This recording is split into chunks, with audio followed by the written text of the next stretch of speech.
In the past, I have relapsed on my no-FAP journey close to 1,000 times. Each of these relapses taught me something. It brought me closer and closer to reality and allowed me to formulate a better model of the problem. I made sure I did not relapse due to the same reasons because that would be the definition of insanity. The better this model got, the longer my streaks went. From a couple of days to weeks and then to months. I have all these memories from the past of failing and making notes about the causes of failure. Why did it happen? What was the trigger? And how do I avoid this trigger in the future? In this video, I'm going to give you a summary of the key reasons why I believe most people fail at no-FAP. And I'm going to provide you with multiple tools and protocols that will allow you to navigate much better. Once you finally understand all the previously unidentified problems, then no-FAP is going to become significantly easier. Trying to do no-FAP without first understanding the underlying causes of your failures is like trying to walk a narrow path blindfolded. You are going to keep failing. But once you remove the blindfold and can see where the potholes lie, you can then easily navigate around them. So let's begin the process of removing the blindfolds. The most common reason why I was failing and why 90% of other people on no-FAP fail is because of getting these crazy urges to repeat that behavior that they have been doing for years. The feeling that you get when you get an urge is similar to someone scratching your insides or like ants crawling up your skin. Your brain just makes you really uncomfortable. Your brain has been used to getting this crazy amount of stimulation and dopamine from this habit of PMO. It has now become addicted to it and demands that you provide that stimulation. Unless and until these urges can be stopped, you are fighting a losing battle. Because just like 90% of the individuals on no-FAP, you are trying to fight the urge by using pure motivation. Pure motivation is a limited resource and it is bound to run out. But here's what you can do to never feel an urge again. Fasting. What I realized was when I started fasting, I almost had zero desire, craving, or urges for PMO. It was almost as if the region of my brain that was responsible for all of these things had been turned off. The longer the fast, the weaker the urges. I initially started with 16-hour fasts and gradually moved to fasts that were 23 hours long. So I was pretty much having one meal a day. At this point, I started to feel absolutely amazing. My mood was much better, felt motivated, and most importantly, I had absolutely zero urges whatsoever. In my opinion, unless and until you can switch off the urges, it is very difficult to do no-FAP. It's like bringing a knife to a gunfight. Fasting removes that heavy load off your back, and all of a sudden, the no-FAP journey got incredibly easy. Fasting turns the odds in your favor. My streak went from just a couple of days to months, almost instantly, just by incorporating fasting. Now I can already imagine some of you going like, I can't fast, I'm going to lose strength, I'm going to lose muscle mass, etc. Firstly, you don't have to do it permanently. I did it for around 40 days, and once I was confident that the urges were not coming back, I stopped and dialed it back to a maintenance dose.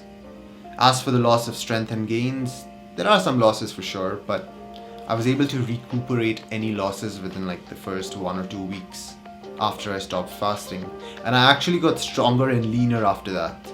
The pros of fasting outweigh its cons. The second most common reason as to why most people fail is because they have a non-existent sleep schedule. They sleep at random times and wake up at random times. Think about what it does to your body. It really confuses the body and the mind, thereby making you fatigued and almost like in a jet lag state of mind. The term that I've seen used frequently for this situation is called brain fog. If you're in such a state, you're more than likely not going to do anything productive, you're not going to feel motivated.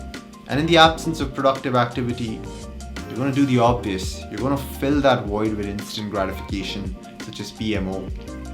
So fixing your sleep schedule is an absolute priority. It's not just about sleeping 8 hours a day, it's about waking up and sleeping at the regular time. There is a body of research that backs this up. When you regularly go to bed at the same time, you fall asleep almost instantly. However, if you're someone who goes to bed at random times, then you're more likely to stay awake before sleep hits you. And this is a very dangerous window of opportunity and has been responsible for a number of my relapses. You're just alone in the dark, tossing and turning, bored, and this is going to get you to pick up your cell phone and start browsing. And before you know it, you have relapsed. The third most common reason why people fail in NoFap is due to the food that they consume. Speaking from my own experience, I was absolutely addicted to fast food. I realized that when I ate fast food, I evolved into a creature who craves instant pleasure. And what other sources give you instant pleasure? Well, you guessed it, PMO. This is because fast food still impacts the same region of the brain that craves PMO, and as a result of that, you're more likely to relapse. Additionally, fast food is primarily composed of garbage that is catastrophic for your body, and as a result, it is likely to cause you anxiety and depression.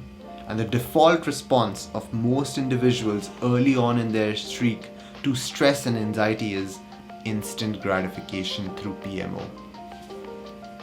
This becomes like a vicious cycle.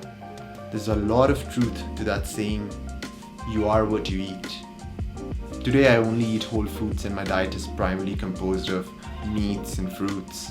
And it's safe to say that this is the best that I've felt both cognitively and physically. Stop sedating yourself with fast food and watch your streaks literally double. The last reason that has caused me multiple relapses is the flatline phase. My account of this phase is as follows. When your brain stops receiving all that excessive stimulation from PMO, it then begins to recalibrate and perhaps begins to fix itself. Now during this phase you might feel depressed, numb, emotionally volatile, unmotivated, and a bunch of other things. This phase can literally last from weeks to months and in some cases years, depending upon how serious your addiction was. What I found was you can greatly accelerate this phase and stimulate dopamine into your system through other means. Fasting will generally help you accelerate this flatline phase and allow you to feel positive emotion. Additionally, you can make use of things like cold showers. Cold showers have shown to release dopamine, the happy motivating hormone, for hours after they have been performed. And a similar effect can be achieved through working out. You need to employ other tools to stimulate dopamine during this phase.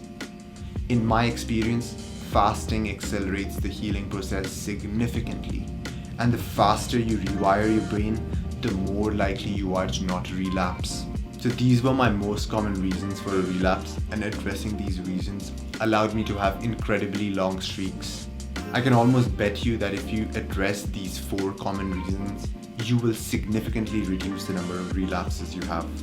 There might be some other reasons perhaps that I have not addressed and are causing you to relapse.